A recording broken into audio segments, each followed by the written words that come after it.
नमस्ते दोस्तों, रोआ सभी के फिर से स्वागत बा हमने के चैनल पर। आज हमने के खूब सुंदर एगो बेटी विवाह के गीत लेके आयल बनी जा। ये गीत हमने के पहले एक बार आरू गले रहनी जा, तो हमें बहुत अच्छा व्यूज आयल रहे, बहुत अच्छा इंक्रीज हो रहा है, रोआ लोग के बहुत पसंद आ रहा है। तो ये गीत हमने के फिर से गावता नहीं जा, तो रोआ लोग फिर से सुनी लो, आनंद लो और कैसा लागल कमेंट पे बताएं लो। चकुनी जे हाथी आके दल उमड़िया हे ताई चढ़िया वेदा मदयाला बेलवा हे।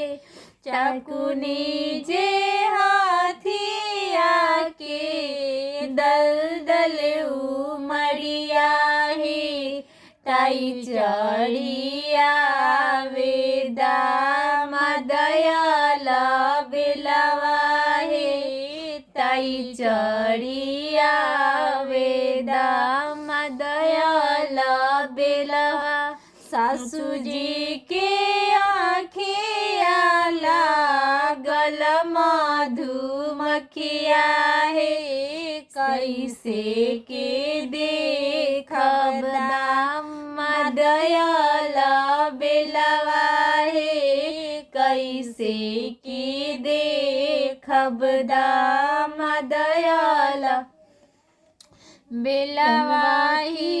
एक मुट्ठी खराही के करबया जुड़वा हे झरोखा चढ़ी देखब मदयाला बेलवा हे।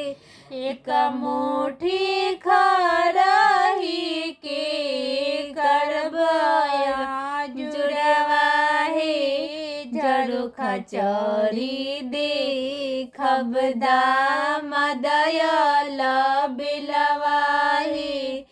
चकुनी जे हाथी आके दल उमड़िया हे ताई चढ़िया वेदाना दसियाला बेलवा हे ताई चढ़िया वेदाना दसियाला बेलवा हे।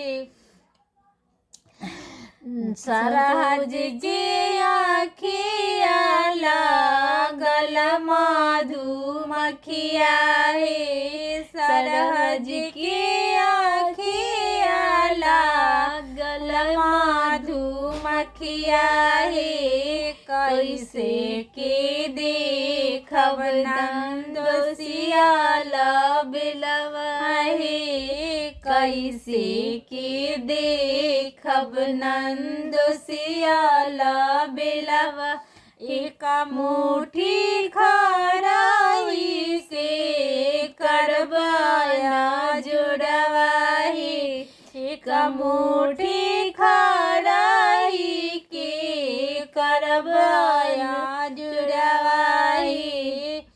छत चढ़ी देखब मदयाला बेलवा हे छत चढ़ी देखब मदयाला बेलवा